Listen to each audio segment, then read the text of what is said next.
Yo me voy a remitir al Evangelio de hoy, donde dice que... Acerque más el micrófono para que lo escuchen. Donde dice que el hombre se separará de sus padres y se unirá a una mujer y serán... Y que lo que Dios ha unido no lo separe el hombre. Yo quiero saber por qué la iglesia puede anular los matrimonios. Si una vez que está unido, ya lo unió Dios, un sacerdote lo ha unido, nadie tiene el poder para anular ningún matrimonio. Debe saber distinguir una cosa de la otra. Una cosa es el divorcio. Eso no existe en la iglesia. No, yo no estoy hablando de divorcio, yo estoy hablando de anulación, como dicen que se anula el matrimonio. Para mí no existe la anulación del matrimonio. Pues yo sí estoy hablando del divorcio, y le voy a hablar del divorcio y le voy a hablar de la anulación, para que usted tenga claras las dos cosas. Primero existe la palabra divorcio, que en la iglesia no se admite. El divorcio es que el matrimonio se dio, se realizó con todos los tratos, porque es un contrato. Matrimonio es un contrato, con todos los requisitos del contrato. ¿Están los requisitos del contrato completo? Está firmado, está sellado, ese contrato es válido. ¿Faltó algún requisito del contrato? Ese matrimonio lleva una falla. Es nulo porque faltó uno de los requisitos. Por ejemplo, uno de los requisitos para que el matrimonio sea válido es que exista la libertad para casarse. Si usted obligó a su hija y le dijo, ¿se casa o la mato? Su hija se casa. Cuando el sacerdote examina que su hija se casó porque usted le dijo que si no la mataba, él examina que en el contrato falló algo. Tenía que ser en libertad. Y esta mujer se fue al matrimonio sin libertad, obligada por usted. Al fallar este punto del contrato, ese matrimonio ha sido nulo, porque cuando se casaron hubo algo que hizo que no existiera el contrato, que fue, usted la obligó. Eso no se llama divorcio, se llama descubrir que ese matrimonio fue nulo, porque no llenó todos los requisitos del contrato. Otra, el engaño. Usted se casó y le dijo a su mujer que usted era macho remacho. Y después que se casa, resulta que la mujer descubre que antes de casarse, usted ya vivía con otros hombres. El requisito para que existiera matrimonio es que no hubiese engaño. Al fallar ese requisito, entonces no hubo matrimonio, por tanto no hay divorcio. La iglesia dice, aquí no hubo matrimonio. La iglesia no está diciendo, lo voy a divorciar. Dice, aquí no hubo matrimonio, porque para que haya matrimonio debe haber estos requisitos. Ese es el detalle. Entonces, cuando el católico sabe distinguir entre lo que es la nulidad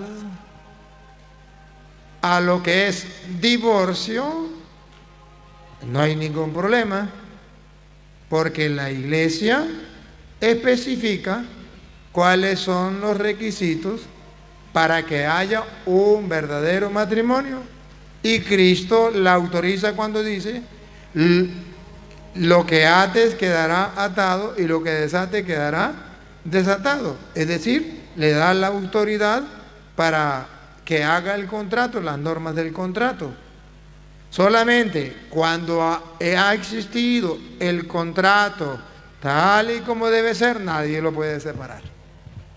Pero ¿en qué parte de la Biblia dice que se tiene que anular por esto, por aquello? En ninguna parte. Pero sí dice que Jesucristo le dijo a Pedro: a ti te doy las llaves del reino, lo que ates quedará atado y lo que desates quedará desatado. Y si usted lee, por ejemplo, Hechos de los Apóstoles, capítulo 16, versículo 3, verá que en la Biblia no está todo. Y cuando en la Biblia no está todo, se necesita preguntarle a los apóstoles qué vamos a hacer. Y lo que los apóstoles digan, aunque no esté en la Biblia, se ha de enseñar, y eso es válido. Hechos 16, 3 en adelante. Pablo quería llevarlo consigo. Sí, y lea el 4. Al atravesar las poblaciones les encargaban que observaran las normas establecidas. No corra, no corra. A este hombre necesita que se le explique muy bien. Otra vez. Al atravesar las poblaciones les encargaban que observaran. Encargaban que observaran, no lo que estaba en la Biblia. Pongo que hago. No lo que está en la Biblia, dale. Que observaran las normas. Las normas. Esa es la que usted me pregunta. ¿Dónde están esas normas? Esas normas no estaban en la Biblia. Ellos hasta ahora las estaban sacando. Estamos hablando del capítulo 15, que fue el concilio de Jerusalén, donde sacaron las normas que no existían en la Biblia sobre lo que era la circuncisión, que tenían que cumplir los judíos, que no tenían que cumplir los que se convertían. Esas normas no estaban en la Biblia. Entonces los apóstoles hacen las normas. Y dice, otra vez, repítalo. Les encargaban que observaran las normas establecidas por los apóstoles. Por los apóstoles. Lo establecieron los apóstoles, son normas, hay que cumplirlas, pero no están en la Biblia, pero los apóstoles las establecieron. ¿Y qué es lo que garantiza que si lo hicieron los apóstoles es válido? Hechos capítulo 15, versículo 28. Cuando sacan esas normas, hay alguien que lo respalda. Y es como si fueran ellos mismos.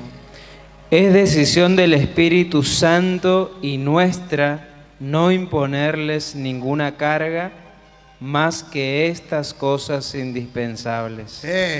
Es cuestión del Espíritu Santo y nosotros. El Espíritu Santo lo acompaña a los apóstoles.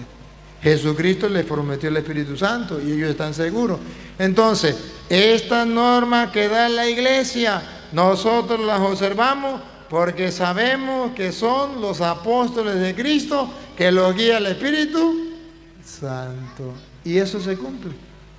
Sí, pero las normas las hicieron los hombres, como pero los apóstoles. Pero ahí dice la Biblia. Y la palabra de Dios dice: lo que Dios ha unido, no lo separe el hombre. Pregunto, ¿y las normas que sacan los apóstoles se tienen que cumplir según la Biblia esa que usted dice que cree? ¿Se tienen que cumplir o no se tienen que cumplir? Repítalo otra vez, Hechos capítulo 16, versículo 4. Les encargaban que observaran las normas establecidas por los apóstoles. Siga. Las iglesias se robustecían en la fe y crecían en número cada día. Entonces, cumplían eso. Si usted mirara que las primeras comunidades, Hechos de los Apóstoles, se encontraron con el mismo problema que usted, que en la Biblia no estaban todas las normas. Entonces, alguien tenía que dictar unas normas. Tenían que acudir a los apóstoles. Ahora el problema es, si no están en la Biblia, ¿cómo lo creemos? Bueno, pues si el Espíritu Santo guía a los apóstoles, nosotros aceptamos lo que digan los apóstoles. Aquí lo que falta es en nosotros los católicos preguntarnos, ¿creemos que la iglesia de Cristo es la iglesia verdadera?